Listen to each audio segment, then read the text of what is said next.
I've been working on a STEM-based creature collector for the past few years, and I'm finally getting ready to launch a Kickstarter campaign. But before I do so, I need to make myself clear. You see, I got many videos discussing various elemental types, so this video will go over what types are actually in Stema. I'll mention corrections on some of the Stemas I've shown so far, and trust me, there will be some major changes. So let's cover the 14 types in Stema, starting with nothing. That's right, few Stemas would be typeless. They won't be weak to anyone, but they wouldn't resist anyone either. I don't know if any skill other than whale would be typeless, but even if there were, the typeless Stema wouldn't get the same type attack boost as no one can resist that typeless attack. So far, the Stemas in the curriculum all eventually gain a type in their progression, so I'm not that concerned about the competitive viability of these guys. Alright, now let's actually start covering the types. Pyro covers heat and combustion. Fire is the first classical element on this list. Pretty standard, I'd say. It's just that the curriculum's gonna need more pyro Stemas. I want to note that I won't be going over a full type matchup chart today because a lot of the matchups may change in playtesting, but I do wish to have one on the Kickstarter page as that graphic can be updated later. Hydro. See, water is a specific chemical, but it's a pretty special one. There's a good reason why life here uses water so much and why water's so abundant in the first place. It's simple. Sure, there are simpler molecules, but water is uniquely lopsided, giving it positive and negative poles, aka polarity. This lets water stick to themselves and many other surfaces pretty well. A lot of biological processes would utilize this polarity to move nutrients in a certain direction. Speaking of biology, Dendro is the green element. I could have made a whole video on how, despite green often being the third main character, has elements that are less recognizable than red's fire and blue's water. I was just too busy working on the game to make that video. But this type is mostly about organic matter, materials made by living things.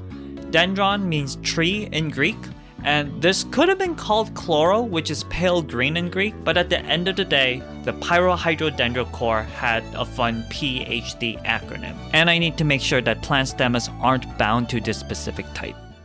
Electro is also a pretty standard choice for the yellow element. This is about the flow of electrons, which have been harnessed to be used in many ways. A majority of chemistry that's taught also relies on electron behavior, so a lot of chemical stemas would probably have access to an electro skill, even if they aren't defined as an electrostemma. Cryo is the opposite to pyro. Instead of being hot, they're about being cold. Not necessarily solid water, just anything that lacks heat. Aero is another classical element. The type itself doesn't have an immunity against grounded skills, but many aero stemas do enter the battle airborne, which makes them avoid those kind of attacks. Then we have the last classical element, Geo. There's a funny reference I can make here where the Geo stemas have a hidden hardness scale that determines if the Geo damage is favorable or not when you're facing another Geo stemma. So here the harder Geo stemma would resist the Geo type damage made by the frailer Geo stemma. But I don't know, the most hardness scale is mostly for minerals, and this might be too complicated to keep track of, but I do want to mention that I will have new fossil lines in Stema. Unfortunately, both of the designs I've had have been superseded with a more cohesive pair that I'm personally much more fond of. This should be the only species retcon I'd be reporting on. We now enter the latter half of the types. Metalla. It's about the metals, which are a majority of the elements on the periodic table. These guys are known to be denser and more lustrous than the non-metals. They're also considered a classical element in Eastern cultures where they separate metal from earth.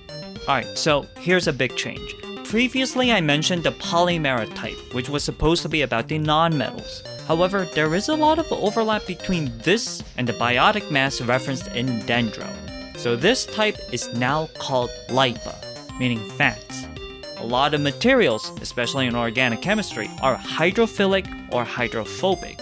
And usually, but not always, those correlate to being lipophobic and lipophilic respectively. The reason why water and oil don't mix is due to water's polarity. Polar things mix with each other well, whilst non-polar substances get along with other non-polars. It's just that polar and non-polar don't mix well with each other as they rather be with those that are more like them. Lipa Stemas on paper should resist or even be immune to hydro damage, but Lipa skills should do some major damage to Hydrostemma because despite the name, aquatic species aren't purely water. Nearly all life uses lipids, at the very least to distinguish themselves from the surroundings, so a sudden influx of non-polars would gunk things up.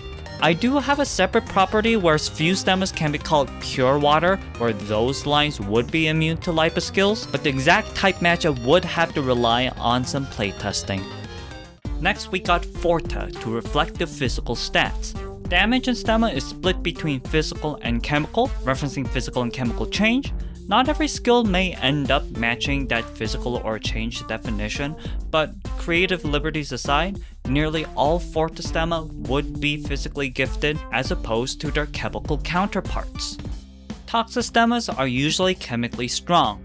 Whilst toxic elicits chemical imagery, it's important to note how poisonous chemicals are in reference to living beings. Poison is only considered dangerous when we're basing it off of a life form that needs to avoid it. Currently, a special interaction between the poison condition and toxic damage has been documented, but again, things might change during playtesting. If Forta and Toxa is the body, we now go to the mind, Neura. This is a type about logic and calculations. I don't want every math stemma to be a Neura stemma, as I wanted to avoid a type housing all stemmas of a particular field, but I admit a lot of math stemmas are in this type. I also want to note that the 4th starter Surcrab is actually a Metalla Neura type. Neura alone doesn't really interact with the PhD core, but Metalla definitely does. Also, by the time Surcrab reaches their last stage, they would lose that neurotyping for another type. Umbra by name is about the darkness, the lack of light, but thematically they're also about taking things in like a black hole. This would probably also include taking in information via the senses, as they're shaping up to be Umbra stemmas over Neura. Umbra isn't exactly evil, as life requires taking things in to survive, it's just that they will be contrasted by Luma. Not all light is fire or electric, as a lot of other chemical reactions also give off photons. And yeah, the Luma type also has a theme of giving. Now, nearly every attack is about giving damage, but many Luma skills would also give health to others and have a more altruistic flavor. Whilst on the psychology topic, the signature skills of the Behavian forms are all either Umbra or Luma type. Each of these skills would get the same type attack boost when used by the right form, even if the types don't match up, because both positive reinforcement and positive punishment would be Luma types because you're giving something, while negative reinforcement and negative punishment would be Umbra because you're taking something away. Anyways, I go over the Luma type more deeply in my previous video. So there you have it, the 14 types in Stema. Which one's your favorite? Stema has been a long time coming, but I'm personally really satisfied with what I've got here. I may make another video before I drop the Kickstarter trailer, so stay tuned as we're getting close to seeing Stema become reality. If you like my work, follow the channel. Firstly, thank you to my Patreon supporters for directly helping the channel, yet you could always help me out for free by just liking and sharing this video. Alright, thank you for watching, and I hope you could find your type.